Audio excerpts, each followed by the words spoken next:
দেশনেত্রী খালেদা জিয়ার মৃত্যুতে সীতাকুণ্ড বিএনপির খতমে কোরআন ও দোয়া মাহফিল।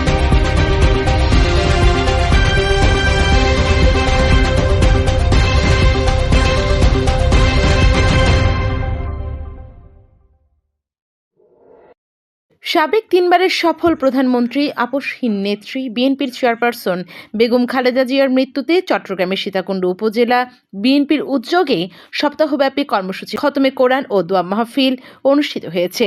খতমে কোরআন ও দোয়া মাহফিলে চট্টগ্রাম ৪ আসনের বিএনপির প্রার্থী মোহাম্মদ আসলাম চৌধুরী FCA অংশগ্রহণ করেন।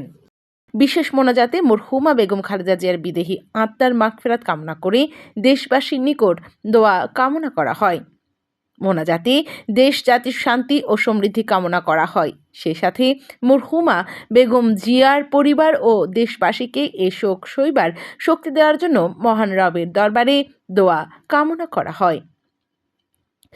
এছাড়াও মোনাজাতে শহীদ রাষ্ট্রপতি জিয়াউর রহমান সহ চট্টগ্রাম ৪ আসনের ধানের শীষের মনোনীত সংসদ সদস্য প্রার্থী মোহাম্মদ আসলাম চৌধুরীর প্রয়াত মা, বাবা ও সহোদরদের আত্মার মাগফিরাত কামনা করা হয়। খতমে কোরআন ও দোয়া মাহফিলে সীতাকুণ্ড উপজেলা বিএনপি ও অঙ্গ সংগঠনের নেতৃবৃন্দরা অংশগ্রহণ করেন।